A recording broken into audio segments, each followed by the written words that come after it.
Welcome back to Birds and Swords, second part of our series on games that surprised us. We're going to talk about the ones that disappointed us, but we've got a new bird, we've got Final Fantasy, and we've got Fallout. Let's go.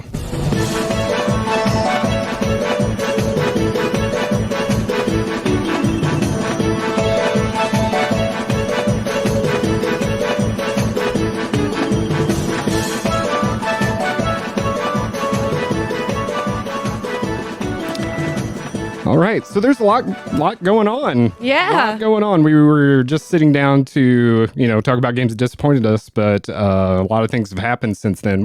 It's a bird podcast along with a video game podcast. Should we start with the bird? Yeah. We've got a new bird. New bird alert. New bird alert. What's his name? Stolus. Is it him? Yeah. Okay, so what's his story and how many birds do you have now? All right, so he's bird number 8. And so basically me and Zach went to a bird fair where they sell baby birds, basically. Breeders bring in their baby birds. Bird fair? Yeah. So Is it like an adoption kind of? Yeah, Okay. but it's for specifically babies. And I'm very 50-50 on breeders because you can have really bad breeders that just don't take care of the birds and just keep breeding them to sell them. And you can have good breeders that are very caring. So disclaimer on that for people that know birds. Okay, so this bird is a breeder. And Yeah, how long is that span of their life? So he is 5. So basically we went to the bird fair and there's tons of babies, very cute babies of all sorts of different colors and breeds. And I was like, where's the ones you don't want? And so they had this cage under the table that they pulled out, and it was all their retired breeders that are 5 and up. And he was in there, and it's actually really interesting because our bird Bucky, his old dad was there. Oh, really? Yeah. Was at this fair? Yeah. So I was looking at the retired breeder birds, and this guy came up to me, and he was like, can I ask you a weird question? And I was like, yeah. And he showed me a picture of Zach, and he's like, is this your boyfriend? And I was like, yeah. And he's like, I'm Bucky's dad. And I was like, oh my gosh, really, really good guy. And he actually has tattoos of all of his birds on his arm, and they're all cockatiels, and he's getting a tattoo of Bucky. And I showed him all sorts of videos and pictures of Bucky, updated him. He had to get rid of Bucky because the wife didn't like him and Bucky was too loud. Was this the first time you met this guy, though? So Zach met him when he got Bucky. Okay. So I gave him lots of updates and everything, super good guy. And I told him, come visit Bucky anytime. He's such a good bird. And he got a house now so he can get more birds. And he was buying the other retired breeders. So he got half the breeders, and then I took Stolus. So Stolus was already named? No, I named him. He had no name. So what is Stolus? Why am I having a hard time finding that? So there's 2 sides to Stolus. I named him after Hell of a Boss, which is an animated series about it's an adult animated series about hell and demons. And so Stolus is I hope I pronounce this right, the Goetia of hell, one of the Goetia that uses stars and prophecies, and he's a powerful bird demon, basically. Really gay, really awesome. He comes from actual demon mythology, demon lore. He's a real demon. He's an owl with extremely long legs. Yeah, so I named him after him, but I named him from the TV show, but I knew that he has that origin. So did he exhibit some of these traits, or you just like the name?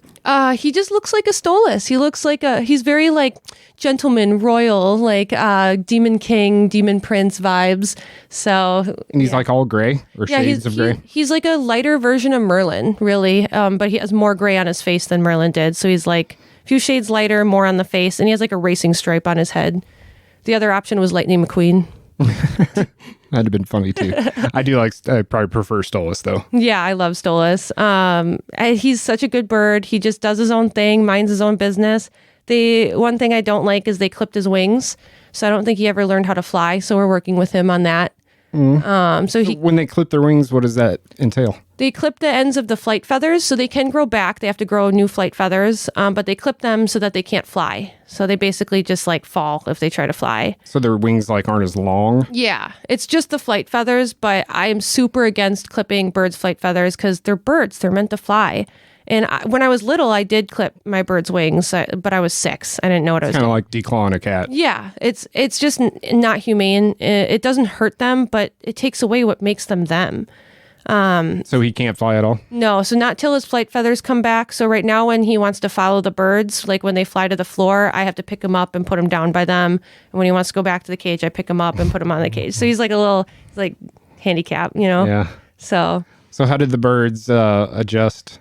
Or how do the birds normally adjust to a new bird? a lot of times they get extremely jealous. And I was actually expecting Laszlo, because he's the baby, to be pissed. But actually, when we brought Stolas back, we put him in a separate cage for a while. Laszlo immediately glued himself to Stolas, like sat on top of the cage and sang to him for days and just sang to him. Ends up Laszlo's amazing. Right. So then after we let Stolas out, it was so cute because Laszlo would walk around the apartment and Stolas would follow him.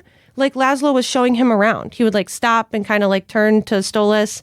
And then, like, they would kind of, like, chatter, and then they'd move on. It was like he was showing him the home. Yeah. It was so precious, and now they're really good buddies. And Stolas is pretty independent outside of that, but nobody, like, bullies him. There's, like, not that typical jealousy that we see when we bring birds home. Well, congratulations. Might have to make up a graphic. Little Stolas. Little Stolas joining the party. Happy for you, and so glad that you keep saving birds. It's awesome that you do that. Thank you. I'll take others if anybody has any. Hit me up. Slide in my DMs if you got birds. Okay. Let's slowly transition into video games. So Fallout, the TV series, was dropped. Today we're recording this 2 nights after it was dropped, I guess. So I've watched the first 6 episodes, and I think I'm kind of along with the voice of the internet when I say it's really, really, really good.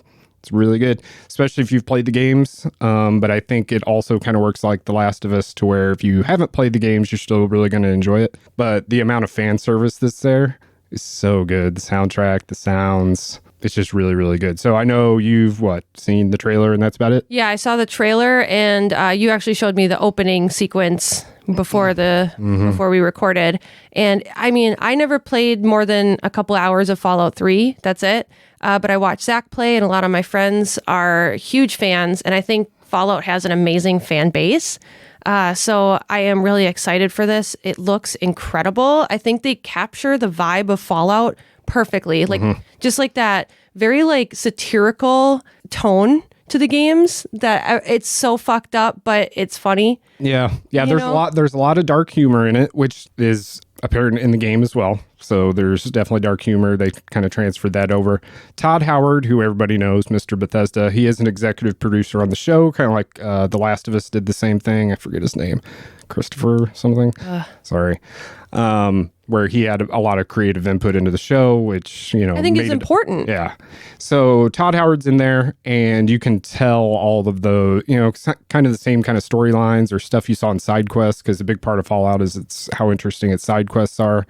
It's almost like playing a main story. So some of the storylines kind of branch out that way. But yeah, it's really, really good. It's deserving all the praise it's getting. It's kind of the viral thing right now. Everybody's watching it. They dropped all the episodes at once, which is nice. So you can just go ahead and binge it. But highly recommend you do, because it's really, really good.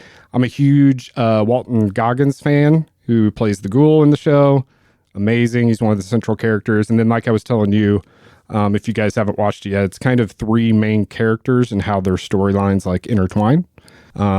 Set in a new location. It's in California. Looks like Los Angeles area. There's a lot of Hollywood Boulevard, Sunset Boulevard signs, stuff like that, which is a new location. The other games took place more on the East Coast. So, well, except for New Vegas, obviously. Yeah. And I feel like New Vegas has got to make an appearance in the series because it's so close to Los Angeles. There. Right there in the desert. So it'd be cool if they explored that. Not quite done with it yet. 6 episodes in. They've all been fantastic. I feel like the middle episodes there's a lot of action and monsters kind of in the beginning. And then these middle episodes have really been fleshing out through like flashbacks and getting a lot of plot and character development in there. And I heard the finale is fantastic. Obviously, I haven't gotten there yet, but it's super worth watching. Fallout means a lot to me. That was one of those pivotal games I played in a bummer part of my life. Yeah. Fallout 3 at least. I think I've talked about that a couple times. So really cool to see it all come alive. All the fan service, soundtrack, all of it's just so good. So I know that's hot right now. We wanted to mention it. You're going to get to it when Zach gets back, right? Yeah, You guys are going to watch it together. and then we'll probably do a recap or sit around and talk about it. We'll have Zach on. I know he's a huge Fallout fan. Yeah, I'm excited. Let's do what we've been playing real quick. How about you go first? What do you think? Hyrule Warriors and Baldur's Gate. I actually put Hyrule Warriors down for Baldur's Gate. I've been playing Baldur's Gate. I haven't gotten much further. It's just been a lot of side stuff in the city, so I don't have a lot of updates on that. We did a Baldur's Gate kind of episode because you and your friends were playing it, and that was our first episode of the year in January. Oh my god. It's April, whatever it is. It's a long game, and I don't have a lot of time. Yeah, that's true. It is such a long game. Yeah. So where are you in it? I'm in Act 3, so like towards the end, and I'm just doing a lot of side quests in the city. The main quests are just too hard for me because I think I'm just bad at the game, to be honest. But the side quests are really easy because my class is monk, and when you get to Act 3 as a monk, you just punch the shit out of everybody. I thought you couldn't level up. I thought your character level only went up to like 8. It goes to 12, and I'm 11. Okay. Yeah. So you're just trying to get to 12? Yeah, and try to get some nice armor and weapons and stuff and just see what I can do. I mean, even Jesse hasn't beaten the game yet. So, like, it's So you're in Act 3. Yeah, I'm towards the end. I'm still really enjoying it. It is falling off a little bit for me just because long games, after a while, I'm just kind of like, I want to be done. Mm-hmm. But I still think it's an incredible game, one of the best I played. How many endings do you think there are? I looked it up. There's like 1,500 endings. 1,500? Yeah. Wow. There's a lot of endings based off of, because... So is there like, what's like the main, is there like 2 warring factions and there's going to be one outcome of somebody wins and loses, and then you have all these trickle down, like your romance thing, your decisions? Yeah. So like the main story is that the like alien creatures put these little bugs in your eyes that control you, and you have to fight back, and they're going to take over the world, is like the super TLDR of it. So but there's also like tons of minor things going on within different gods and different nations and stuff. I'm oversimplifying it quite a bit, but so you're going to get like the main ending based off of your choices with the Illithid and everything, but you're going to have, I mean, for God's sake, your party members can leave or die at any time. So that affects everything. And then who you romance and how you're playing, and every decision you make affects everything. Yeah, I feel like the ending is going to be like a dozen series, like a dozen cutscenes. Yeah, that they have to mold together. There's going to be like a main story, and that's what makes the 1,500 variations endings probably. Right. Baldur's Gate. I don't know if I'll ever beat it, to be honest. But you're kind of ready to be done with it? Yeah, I am. I've got a couple games for you to play. What's even next on your list? I thought about it. It was Tears of the Kingdom, but now I think it's going to be Final Fantasy VII. Okay. Yeah, because it's just, it's less time consuming. Did you buy that already? No. Okay. I feel like I'll be done with it and you can just borrow it. Yeah. And I want to play the Persona game. You had, what was I'm in the middle of that. It was a remake of 3? Is that what it was? Yeah. I want to play Reload. Reload. Yeah, I want to play that too. It's awesome, but I had to stop just because all the hype of Final Fantasy, and been waiting a long time, and So, wow. So then, way to segue. So I've been playing Final Fantasy VII Rebirth, finally. I jumped on it a couple weeks late, I think. I'm in chapter 4. I don't know how many chapters there are. I'm not a spoiler type of person typically, so I didn't even look up how many chapters there are. I feel like I'm, based on the regions that I've explored, that I'm probably about a third of the way in. Yeah. Maybe getting close to halfway. And you asked me about open world earlier, and I really, really loved Remake, and I love Midgard, and I love the different sectors and the plates that are above one another and how the whole city's set up. But you're there for the Remake, you're there the entire game. Can you even think of a time you're not? Not really, no. Midgard? I think the whole game is in Midgard, right? Yeah, I feel like it is too. So it's like a series of open maps, kind of like a Borderlands, or, connecting little open worlds.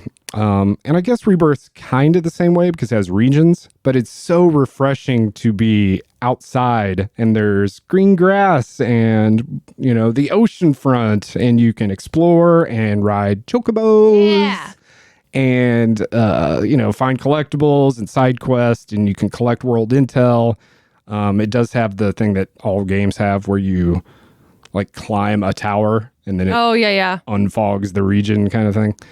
It does have those, and that's been reused a ton. But it's just super refreshing to be outside and fighting monsters as you come across them. And you got a pretty full party. It sounds like you got pretty much everyone. I've got pretty much everyone. I mean, you kind of get pretty much everyone. The game starts exactly where Remake left off. Oh, wow. Like, exactly. So I've got Tifa, Aerith, Barrett, and Red 13 all with me, like, from the get. I want to say just a couple hours in, I think you get Barrett and Red 13 because they're together. But I don't know if there's more party members. Like I said, I've been pretty spoiler-free. So we'll kind of see how that goes. I mentioned the open world. I do have some gripes about it because it's not super traversable. What do you mean? Like, you can't just, of course, ever since everybody's played Breath of the Wild, you just want a paraglider, right? Yeah, so you want to jump. True. You want to jump off a cliff and float down to wherever you're looking at. Yeah. But there's not. It's still linear, and you really have to take paths to get to the next area, and it can get confusing sometimes because you can't just like jump off this little cliff edge. Like, it has to be some kind of climbable route in order to get like. I don't know. You've played open world games. You're like, okay, the marker is over here where I need to get. Oh, I see it down there. It's on the seashore. But I can't just go straight to it. I've got to take this road around or something. Okay, yeah. And it's a little wonky in how he climbs, and it's not super fluid. So those are my complaints about the open world. It is nice and refreshing to be out there and, like I said, come across monsters and fight them and all this stuff. But do you like reset as far as level? Yeah. Okay, I kind of figured. Yeah. You just have the Buster Sword when you start. Yeah. That kind of stuff. But it's still set up pretty much the same. The materia is a little enhanced. There's more variants and more ways that they can link together. I don't know if you remember that. Yeah. Where, in your weapon slot, two of them would have a line between it. There's like more strategy as far as that goes. So they've done good things with the materia, and the combat system is basically the same, but with those new abilities, it's pretty cool. And also, since there's 6 in the party, I guess. So you choose you and 3 others. And if you get in a bind, you can call backline command. Do you remember that in Remake? Was that in Remake? I don't think so. So say I have Tifa and Aerith as my equipped party, and then Barrett and Red 13 are they're like on the screen, but they're not really fighting. Yeah. They're kind of in the background. Okay. But say you have 2 characters that are really low health, a prompt will come up to where you can use backline help. I forget what it's called. It's called backline something. So you can like press triangle, and then Barrett and Red 13 will like jump in and do like some super limit attack or whatever. Cool. If you're like almost Can dying. you switch party members during battle? No. Got to do it in between. I find myself, at least lately, using Barrett and Aerith. I like having, Cloud, you're up in it, so I like having ranged people. Smart. Aerith's good to have in your party because she heals. And then Barrett's obviously got the gun. Yeah, that makes sense. That's a good strategy. He's got a lot of good buffs on him right now. He's got some good materia. But the story's cool. There's still some cheesy shit in it. What did we see? The motorcycle guy. What's his Roche. name? Roche. Yeah, I love him. He's fabulous. He's got a thing for Cloud for sure. Fabulous, yeah. I was doing like a mini boss battle with him, and there's like this happy gay music playing. It like doesn't match the battle at all. It's fantastic. It's great. So like I said, probably about halfway through, and it's awesome. Just like everybody said, it's awesome. I can't wait. I'm so excited to play it. Loving it. Yeah, you love Final Fantasy, so you will love it. They're doing a really, really good job with those. I don't know how this is going to end. I feel like the Aerith moment is in this game. But they hinted that they might change it. Yeah. So we'll see. I mean, the story is already dealing with like multiple timelines and shit. I mean, that's kind of why the remakes exist. Here's an alternate take on what could have happened with the story, even though that story is still canon. You know what I mean? So Aerith dies, obviously, but in the... I'm just anxious to see. I'm guessing she's going to live, right? Yeah. I have theories, but I don't want to spoil anything.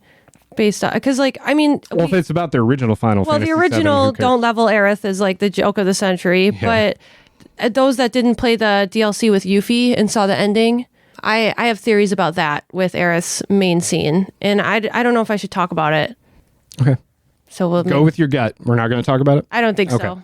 I'll tell you off air. Everybody knows about the moment, and I feel like the moment happens at the end of this game, I want to say. Yeah. Towards the end. I'm curious to see. Act 3 of this game. Yeah. So we'll see. And then I'm anxious to see what the last remake thing is. Because I'm guessing there's going to be 3 games, one for each disc. I don't think this is the end. No, there's going to be. I just read an article that they just finished writing the script for the third disc, for the third installment, whatever. Yeah. So they just finished writing it, and they're getting the voice actors together. So it's moving along quickly. Good. Oh, and the one last thing before we leave that, this one does have romancing, and you can only romance Tifa or Aerith, which is kind of disappointing. You can end up with Barrett. Or Barrett. Yeah. Like the party members. Yeah. I should have said Barrett too. And Red 13 has that system because they have like a smiley face system. I don't know what you'd call it. Like a relationship. Yeah. Yeah. But it's really vague, like Square Enix kind of likes to do. So it's either like a neutral face. So if it has like a neutral smiley face and then you deepen your bond with them, sometimes it doesn't change. Yeah. You know what I mean? You don't know where you're at on that spectrum bar of working towards them loving you or whatever. I've been leaning towards Aerith just because it seems like everybody else is leaning towards Tifa. Yeah.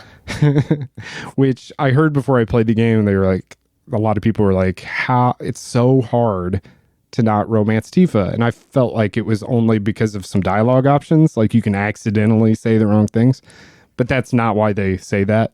I don't want to spoil it too much, but she's super cute. It makes it really hard not to say nice things to her. You know what I mean? You're like, oh my God, we're staying in this inn, whatever inn, and I knocked on your door and came in your room and you're being super sweet. It's hard to like not, do whatever. So that's a fun part of it too, because I don't think we've seen that in a Final Fantasy game, have we? Any romancing? I don't think where you can like choose. Relationship? I don't think so because it's always like plot, like the characters end up with who they do. So I don't think there's anything like that. Yeah, I think that's a new thing. And speaking of that, my next game is, I won't talk about it, but I bought Unicorn Overlord. Have you heard of that? What? No? Unicorn Overlord is done by Vanillaware. Do you know who Vanillaware is? What have they done? Odin Sphere, Lethrosir, and Dragon's Crown are the most popular. They have a real specific art style. You'd probably like those games. I haven't played them. Okay. Well, they have a new game out called Unicorn Overlord, and it's all like tactic based, but the story's really good, all that good stuff. But anyway, it has not just romancing, it has a marriage like system to it. Really? Because it's all done in like, it's medieval hierarchy type of shit. Yeah. And it's a bummer because you can only play, the main protagonist is a male and you can't change that, but you can romance anyone, male or female or other, I guess. Yeah. And beasts. Oh, wow. Okay. So if you want to marry like the wolf lion guy, you could like do that.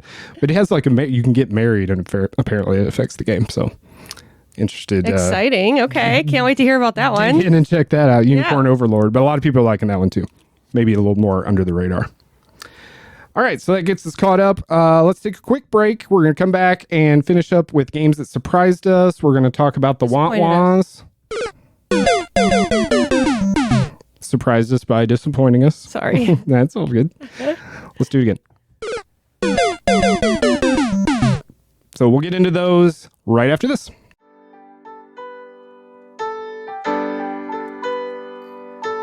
You are listening to Micah and Alyssa on Birds and Swords. Please like, subscribe, turn on notifications, and smash that like button.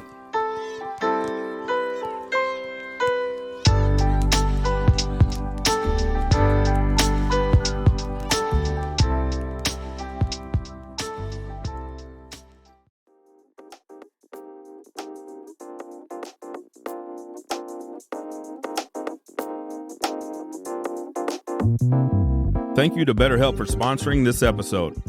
BetterHelp is the world's largest therapy service, and it's 100% online. With BetterHelp, you can tap into a network of over 25,000 licensed and experienced therapists who can help you with a wide range of issues.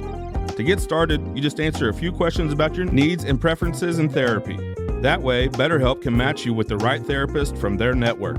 Then you can talk to your therapist however you feel comfortable, whether it's via text, chat, phone, or video call.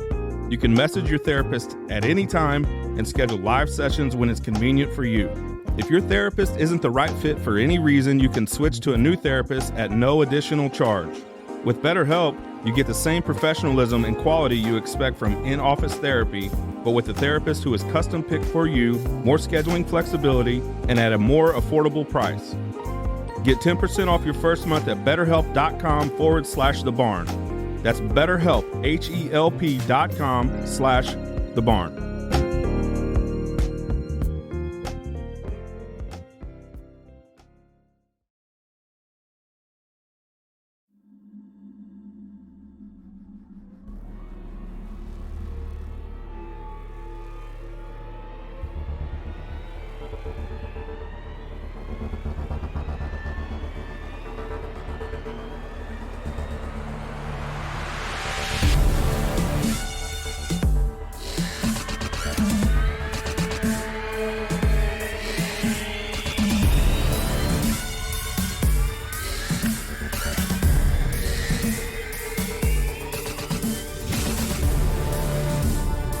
Welcome back to Birds and Swords Surprise. Games that surprised us. Part one of this, we talked about the games that pleasantly surprised us, and we were very happy about those games and those experiences. But today we're going to bring it down and talk about the games that disappointed us. Womp womp. So the games that we're really looking forward to, I've got a list, and a lot of these I like pre-ordered like way out in advance, and I was like really excited for them, only for them to suck. Or at least not meet expectations. I've got a varied spectrum on my list from sucked to just didn't quite meet my expectations. Okay, yeah. Because I've got a couple of those. Me too. So let's dig into it. Why don't you go first? Game that disappointed Alyssa. All right. So my biggest one is called Resonance of Fate. Resonance of Fate. Is that a Square Enix game? Yes. I believe so. I said that with utmost confidence, but I think so. I think it is too. It was like a turn-based, it was like steampunk style. I was so excited for it. I waited like a year for it. I think it was in high school. And my adopted dad took me to GameStop one day and bought it for me at full price, $63.33 or whatever it was. Yeah. And I was so pumped for this game. And it was just, the gameplay was horrid. It was just, I never beat it. I don't think I even got very far in it. It was just, the leveling system didn't match with the pace of the game. The screen was like shaky, like the menus. Like I had a hard time. Really? Yeah, maybe. Some bad coding in there too. I want to give them benefit of the doubt and say it was my TV because it was older, but I don't think that was it. Like it was just bad. It was really, well, I do remember this game. And I remember there being hype for it, which I think kind of factors into this whole equation with being disappointed.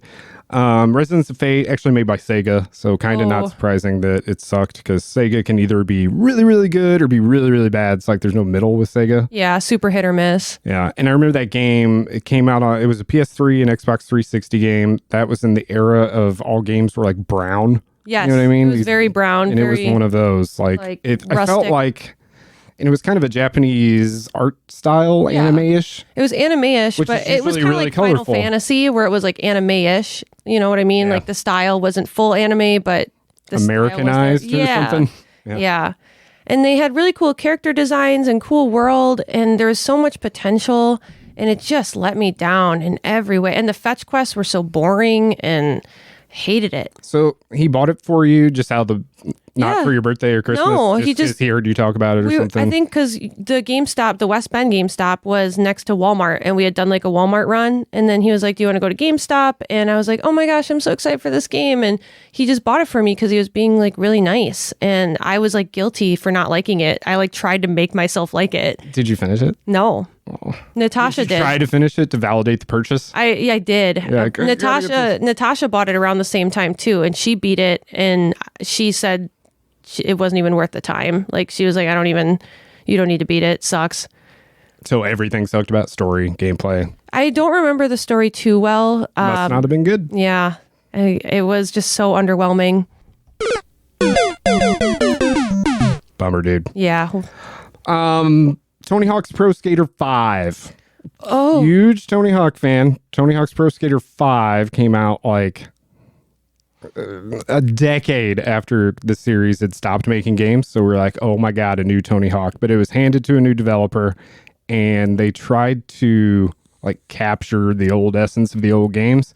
And it was like half broken. It was bare. It looked like a PS2 game, even though it came out on PS4. Oh my God. Like it was just really, really bad. And everybody felt like, because it has such a strong core fan base. Yeah. So it had this layer of like, you did that to us. You know what I mean? Like disappointment and how could you do that to your fans? Betrayal. This was like a fan service type of deal. It's not like you're trying to like gain new customers. I mean, maybe you were, but it was just so bad. And I love Tony Hawk so much, and soundtrack wasn't even good. Because that's what those games are known for. Yeah. And oh my gosh. I didn't play it much. It was, most of all, I think it was barren. And some of it was broken. Like it was hard to get through combos. I mean, the game's got to be perfect. And that's what Tony Hawk's known for, be being smooth. tight and everything perfect. You know, it's a high score type of game. One up yourself or your friends or whatever. And it just didn't have that feel to it. I don't know if it was rushed. I don't know who the developer is that Activision handed it off to, because I think Activision still published it, but it was developed by a different That's sad. studio. The fan base is so strong with that series. That's really sad. It was so disappointing. Well, you can always go back to Skatebird. Skatebird.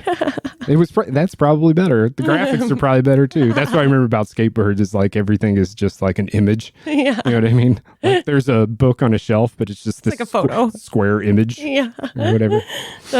Well, that sucks, man. So huge disappointment. They've totally redeemed themselves though, because they did the Tony Hawk 1 and 2 remaster. Oh yeah. For PS4, and it's amazing. It's like perfect and enhanced in the right way. Graphics are better. You can do like modern controls, stuff like that. Some accessibility options that were really good. So they totally hit that. But that middle one, Tony Hawk's Pro Skater 5. And do you remember Tony Hawk Ride on the Wii that had the skateboard? I remember it vaguely. Oh yes, I remember. Yes. Motion controlled. I don't know. You'd kick flip around your living room or something. I don't know. Yeah, I never played it, but I remember seeing them in stores. That thing bombed too. Anything with that big of a peripheral, this big old skateboard, but sad day. Sad day. Sad day when that came out. Sad day. I had a couple sad days for Final Fantasy for me. Sequels to the Final Fantasy 13. What about the original? I had the original on my list. The what original? Final Fantasy 13. Oh, so there were aspects of that game that disappointed me. Like the gameplay, it was too easy. You just press A or X, whatever you're playing. And it was just like, but the characters in the story I really loved. You did? Yeah, I thought it was so colorful. Is that her name, Lightning? Yeah. She had like pink hair? Yeah. I thought everything was boring. Plus the game was really linear. It was super linear. I will agree with that. But I guess I was used to 10, which was really linear too. I liked the story of 13, so I was able to overlook the boringness of the gameplay. But the sequels were dreadful. Like the story was weird, and it just kept getting weirder, and the gameplay kind of kept getting worse. I don't even. Can you name one other character in the game besides Lightning? Snow. Okay. Fang. Vanilla? No, not Vanilla. What was her name? That sounds like a stripper. It wasn't Vanilla. It started with a V though. It was like Fang and Vanille. Strippers named after cars. Not always. Mercedes. Here comes Mercedes. That's fair. Here's Lexus. But the sequels, by the time you got to the third one, it was like time travel. It was just so weird. Out there. Yeah, it just didn't make any sense. And I freaking hated Hope in every game. I hated him all through it. Hated him. I just found it boring, I guess. That's why I don't remember anything about it. Yeah. I finished 13. Yeah. But like I said, linear and button mashy. It was just too easy. 13 was too easy. The other games were pretty easy too. Trying to cater to a mainstream with this kind of reboot. Yeah. Of. But the characters were the character designs were really good, really fun, colorful. Yeah. I liked the world. I liked the monsters. I really liked the story of the first one, but it just plummeted from there. And like I said, the gameplay from the first one on was just dreadful. How many sequels are there? There's 2 sequels to the original. There's I knew there was 13-2. 13-2 and Lightning Returns. Oh, okay. Yeah, you're right. I can't believe it got 2 sequels. Yeah, I don't know. What other Final Fantasy games even have sequels? 10? 10 has 10-2. And then 12 got like a DS sequel that everyone hated. Yeah, and obviously 7's getting its treatment now. Yeah, 7 has so many. 7 even has a movie. Those games must have sold well or something then for them to be able to make 2 sequels to it. Because that's the thing with Final Fantasy and why I love it and what makes it unique, even though I'm playing a remake that's kind of a sequel, is that like if you don't know about Final Fantasy, like every Final Fantasy is a different story, like different world. Yeah, new characters. There's no repeat characters or anything. Each game is unique, so it might be Final Fantasy 6 or whatever it is, but you'll get that story and then it's done. Yeah. So to have sequels is weird. Yeah, they shouldn't have. They shouldn't have done that. That's interesting that we had something similar on our list like that. Yeah, I had 13. I'll agree with you. Lightning's a really cool looking character, though. Yeah. Like her outfit's really cool. She's got real cool battle sleeve type things. Yeah. And the weapon was cool because it was like a gun sword. Yeah. Yeah. Yeah. Potential that wasn't met. Famous one. This isn't up your alley whatsoever, but Duke Nukem Forever. Oh gosh, when I was looking up lists to like jog my memory, that was like number one on every list. Sure it is. Yeah, I'm sure it is. That game was well, actually, I looked it up. It's a Gearbox game, and I think we've talked about Gearbox, about how they're amazing at Borderlands and terrible at everything else. Like terrible at everything else. Yep. And I guess that humor kind of met that studio because it is kind of, dude humor, toilet joke, dick jokes, and stuff like that. That's who Duke Nukem is. But that was like the most popular FPS of like the mid 90s or whatever was Duke Nukem. Came after Wolfenstein and those. So it kind of improved on that. And everybody knew who Duke Nukem was, and everybody had that game, or at least had a friend that had that game. And I was looking it up, and when they announced Duke Nukem Forever, it came out, and I didn't put the year, but I think it was like 07 or 08 or something. It came out 15 years after the announcement. Oh my God. 15 years. Oh my God. And then it was, I guess we haven't talked about how bad it is, but it's garbage. Like it's broken. It's not funny. Like everything comes off as cringe. It's just so stupid. And everybody was like, what? This awesome thing, unique cult classic thing, and then you spent 15 years doing this. Oh my God. Universally hated too. So bad. So bad. Okay, go. So mine might be a little controversial because it has a strong fan base, but another sequel, Bayonetta 2. Oh. Yeah. I've only played the first one. I loved the first one. I thought there was just so much that it felt like Devil May Cry, but with like Sarah Palin. And like, I'll never let it go. I feel like Bayonetta in the first game looks like Sarah Palin. She's definitely from Alaska. Yeah. And it was just phenomenal. And the second one was, I believe, Wii U only. And it felt like the budget was like cut in half. It was like the cutscenes were like comic slides. I can't get past the Sarah Palin. I'm sorry. Oh my God. Because now I'm just picturing. Okay. No, go ahead. It's okay. Go but like the cutscenes were like comic slides instead of cutscenes. And it was like really fan servicey. Like a comic book? Yeah. Like I could it see was that like, being cool if you pulled it off. I didn't think they did. And it was like there wasn't a ton of weapons like in the first game where you like even had like the ice skate weapons and stuff. And the story was so fan servicey. It was like geared. It was like trying to pull in, and I'm half gay. Like it was like trying to pull in the gay community and be too gay, in my opinion. And that it was like cringe for me. And I love lesbians. I love women. We know that. And it was just too much. And I felt like they just missed the mark entirely for me. The first game, loved it. Second game, huge letdown. So can I say that something's too gay? Or can only a gay person say that? Or a half gay person? I feel like you could say that because you're a pretty strong ally. People that, if you did it in public, people might look at you weird. But like, you're... So did you think they were like being pushy about it? It was like they just... There was nothing genuine about it. It was like a direct agenda. It was like fan service. I wouldn't even call it an agenda. It was just like fan service to the point where I was losing the story. Like they were trying to make it... The main story was like Bayonetta's past, but it was overshadowed so much with like the fan service stuff. She's a witch. Yeah, that's the past. She's a witch. You ever see anybody cosplay her? She's super sexy. Yeah, I have. I've seen some really good ones too. How do you even do that? I think in the first game she's naked, right? Like well, her it's like outfit her hair. Is her hair. People will do like a leather bodysuit and that they can pull it off pretty well. I've seen a couple really good ones. I actually have I'll show you actually. I watched a TikTok of a really good cosplayer of her today and I'll show it to you. Oh, really? Yeah. Bayonetta. Yeah. And she had like guns on her high heels. Yeah. It was cool character. I loved it. And honestly, the gameplay in the second one was still good, still fluid, but it didn't expand on the weapons and the combos like the first game did. I didn't look it up, but I think it's Sega too. Damn. Doesn't that seem like it? Yeah. Is there a Bayonetta 3? That's on Switch. There was Bayonetta 3. It was exclusive to Switch. I haven't played that either. Yeah. I'm sure its sales weren't as good because it was exclusive to a platform, but yeah. I don't know. Never played it. I did like I played the first one. I don't know if I finished it. Felt like it was one of my free games that I got for work. Yeah. I remember playing it on PS3 and liking it because it's super stylized. Yeah. It felt like Devil May Cry, but with Sarah Palin. Like, yeah, but I wasn't there. I wasn't around to witness the downfall. Sarah that's okay. Palin. The downfall of Sarah Palin. Here's one of my not a bad game, but didn't meet expectations, so I was still disappointed. And this might be a hot take too. Kingdom Hearts 3. Oh, hot. So how? That's hot. Hot. So did you disagree? It sounds like you disagree. No. So I had a lot of disappointments, and I'll go through them fast because this is your thing. The Frozen world was thrown in last minute. I thought it was barren and boring, and it was a fan service thing again because it was a popular movie at the time. The other thing was we got no Kingdom Hearts plot until the last 8 hours of the game, and it was all Kingdom Hearts plot, all cutscenes.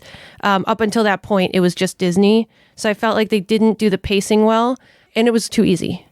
I agree with all of that. Nice. Especially the Frozen. Oh my God, Frozen. I hated that world. It's worse than, what was it, Little Mermaid? Is that in the first one? The second one is the musical one. Yeah, that one's really bad too.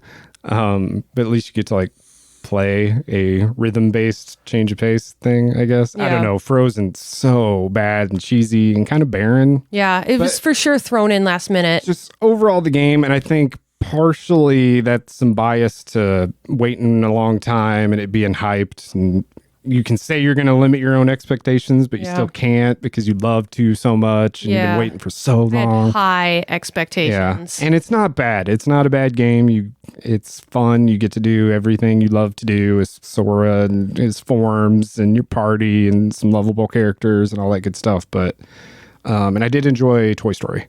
I love Toys and Monsters Inc. I really loved. Yeah, I think that the one was worlds cool were too, really with the doors. good. The Disney worlds were really good other than Frozen. I thought they were fantastic. It was just Frozen in the pacing of the game. Yeah, pacing for sure, because the same thing, it just like throws and it's too much. And Kingdom Hearts is already too much to handle. Yeah. To where they throw this whole story on you like all at once at the end, and you're trying to take it in, and you're not been used to doing that because you're just fucking helping Woody and whatever. Yeah.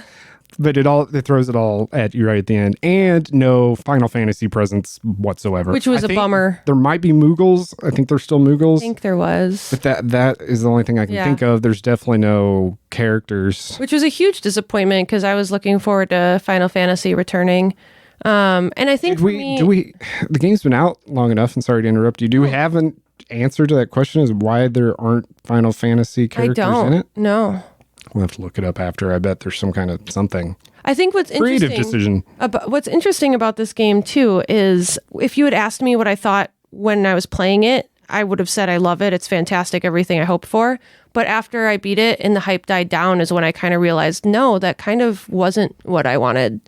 Does that make sense? Yeah. Like when I was playing it, I think it was the nostalgia and the upgraded graphics and gameplay that made it so fun. And I still enjoyed the game, but looking back, I'm like, no, that wasn't what I was expecting. I platinumed it, actually. Yeah. Which required... Zach did too. Which required going back to Frozen like 7 times because you had to beat these like certain kind of enemy that only shows up there and then has like a 11% drop rate of this specific item that you need to collect 10 of for this trophy. Yeah. That was the last thing I had to do. I just had to keep going back to Frozen and like farming these Heartless. It was terrible. Oh my God. Terrible.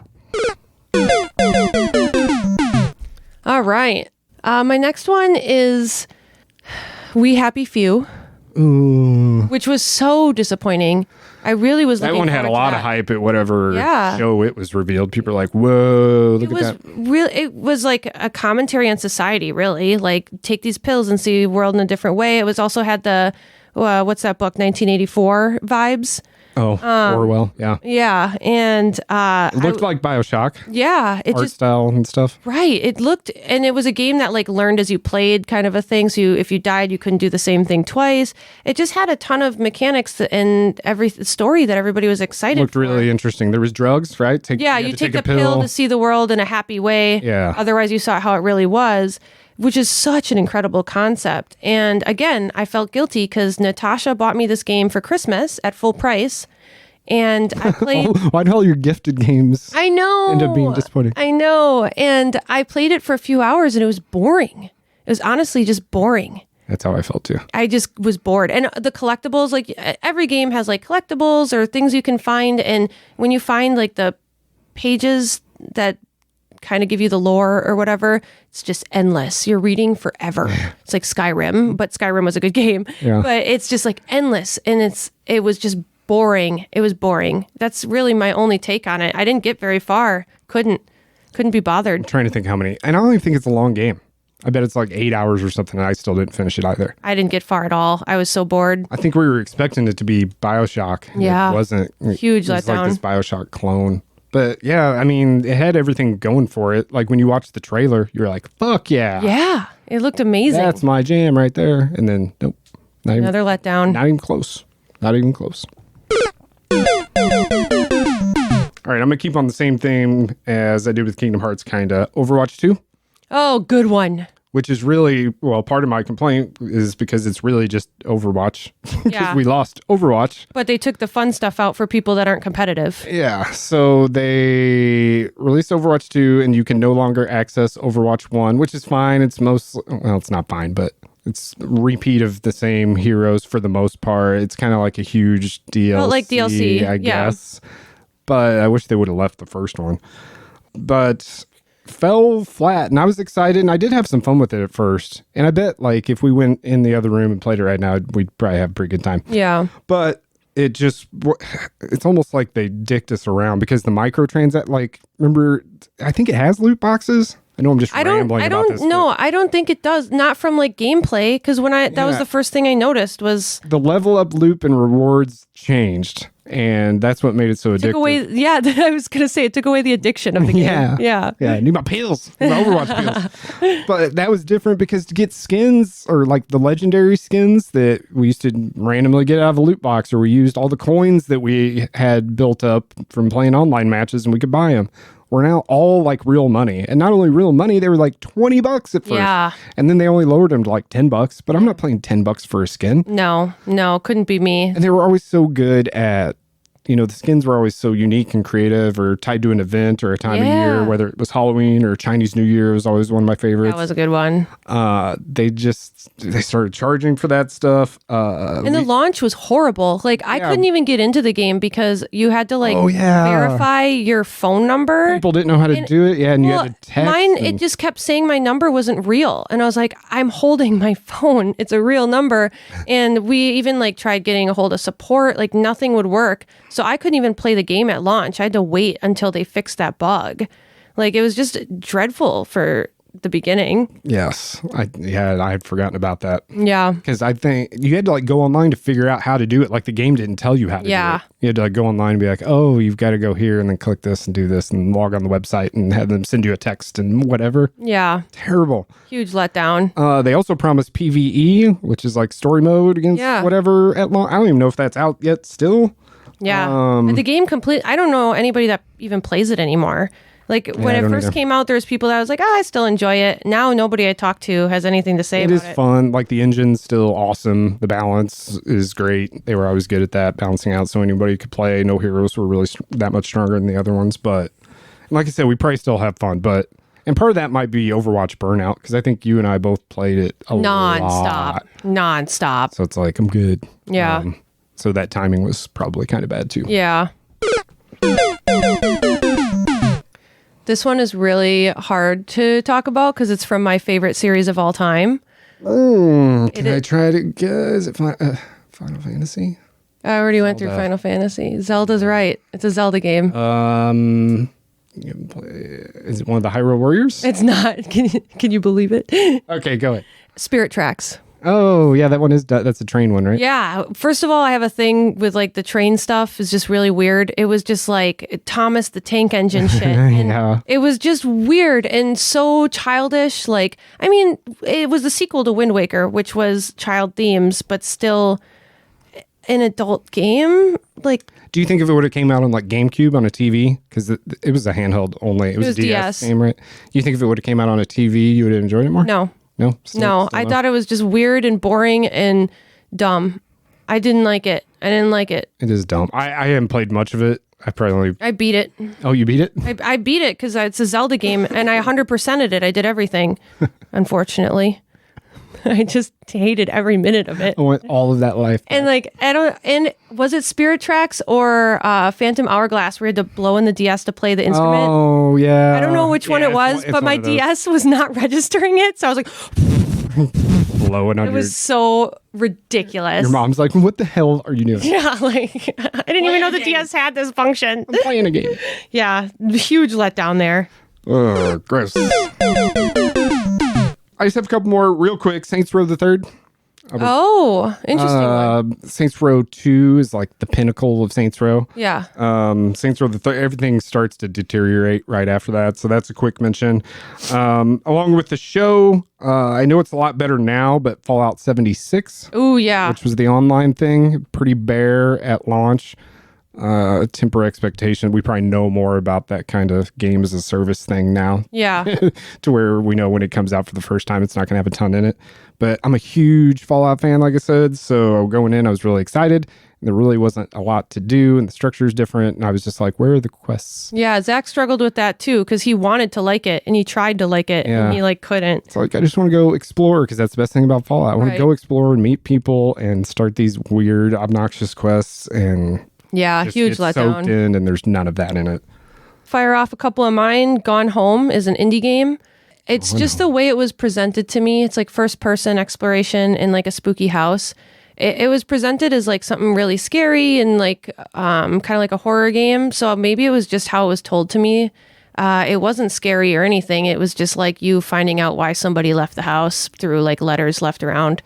So it's a cool game title. It's honestly like a lot of people really love it. So I think it was just the way that it was told to me. Like I was expecting something scary and it just wasn't at all. It was quite boring. Man, I wish I could picture it. Like I know the name, but I can't.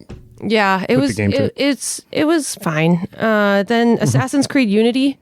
It was. You could have picked like 3 or 4 Assassin's. I know that. Well, that was the one that I stopped playing was Unity, because even the online was just so buggy. Like me and Natasha. What's the setting of Unity? Is it in America? No, that was. I don't even remember.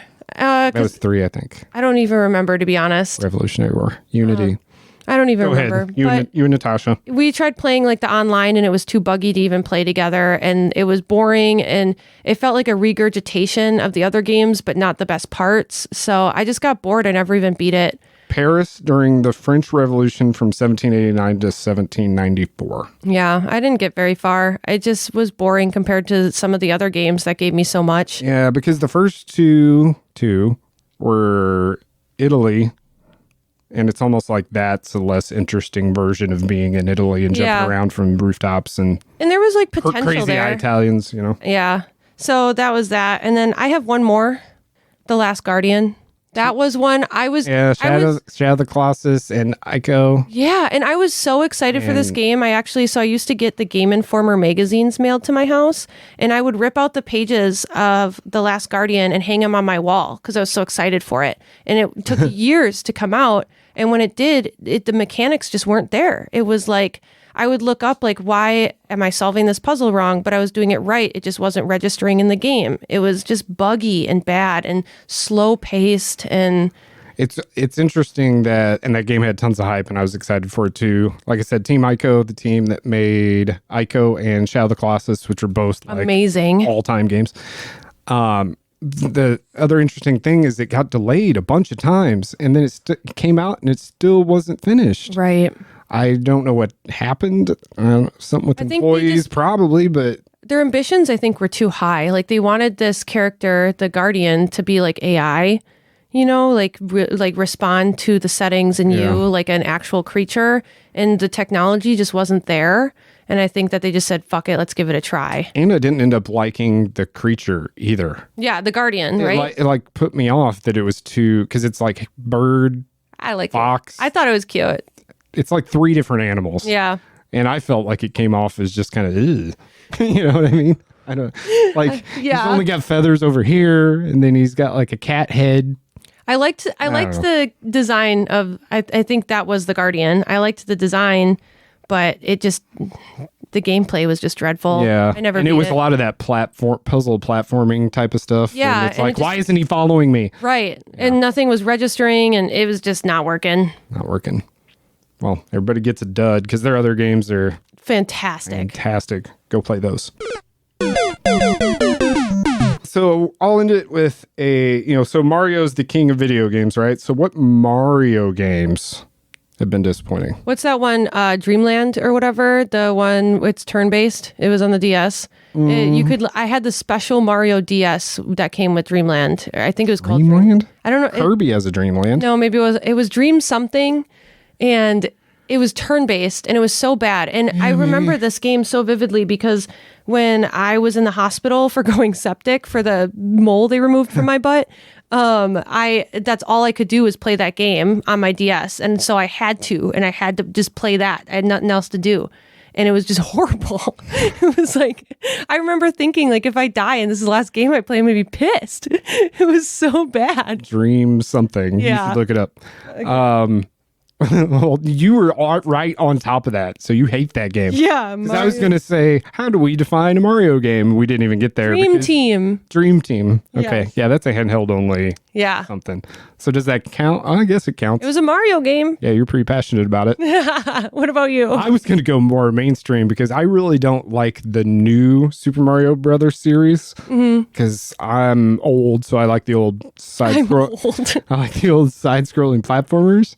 And I'm even talking about the original Wii one that probably sold 7 trillion copies. It's probably in the top 10 of all time sales list. The one that's on the Wii. But there's just too much chaos. The level design isn't made for like one player. And it gets, I don't know. I hate it so much. I don't hate it, I guess. But I don't love it like everybody else does. That's for sure. Yeah, that's fair. And there's like 4 more after that. Did you play the newest one that came out? That just came out? I was going to say it's called Wonder, Super Mario Bros. Wonder. I think so. And not really interested. I am interested, but I would play I'm it. so behind. I haven't even played Odyssey, so. Oh, dude, Odyssey is amazing. Yeah. But all the like side-scrolling platformers since They just missed the mark. Since Super Nintendo were trash. Of course, there really aren't any on like 64 or anything because it's just Mario 64 3D. But those Wii ones, overrated. Yeah. Overrated. Yahoo. Not for me. Like I said, I'll play them, but the old ones are so perfect that I guess it's just hard to live up to that. And like I said, it affects me playing or buying the new Mario Wonder because I'm just like, meh. That makes sense. It's really gimmicky. There's like elephants in it and stuff. Like, whatever. Fuck the elephants. I've got nothing against elephants, but they just don't... More birds, less elephants. More birds, less elephants next to my plumber. So those, I'm sure there's more. Were there any that like consistently showed up on the list you look at or anything that we didn't talk about? They were like all on the top of the list? I still have it pulled up. Do you want me to look? Sure. So top 10, number 10 is Spore. Spore. I never played, but I do remember that game existing. Okay. Sonic the Hedgehog from 2006. Yeah. Star Wars Battlefront. I remember a lot of hate for that. Yeah, because they were so awesome on PS2, and then they tried to redo that. And it was like all microtransactions, EA bullshit, really. Yeah. Deus Ex Invisible War. It's a good series, so if there's a bad game in it, I could see how that would suck. I haven't played it. Final Fantasy 13 is on there. Yeah. Hell yeah. Woo, we got one. No Man's Sky. Which is pretty good now. Yeah, but when it came out, it's like Cyberpunk. Like Cyberpunk. Yeah, it was really bad. Really bad. So bad that they refunded on PlayStation. Yeah. Aliens Colonial Marines. That's another Gearbox game. Oh, I don't know if I know how to say this one. Daikatana. Daikatana? I don't know what that is. Everything must suck though. Must suck. It's number 3. Everything by Rare after Microsoft buyout. Is number 2. Okay. I don't know what those games were, but Rare did used to be Donkey amazing. Kong Country, GoldenEye, 007, Perfect. Oh, wait. No, those are the hits. Sorry. I was like, wait, 007 was an awesome game. Yeah, I was like, that's a killer lineup. Let's see.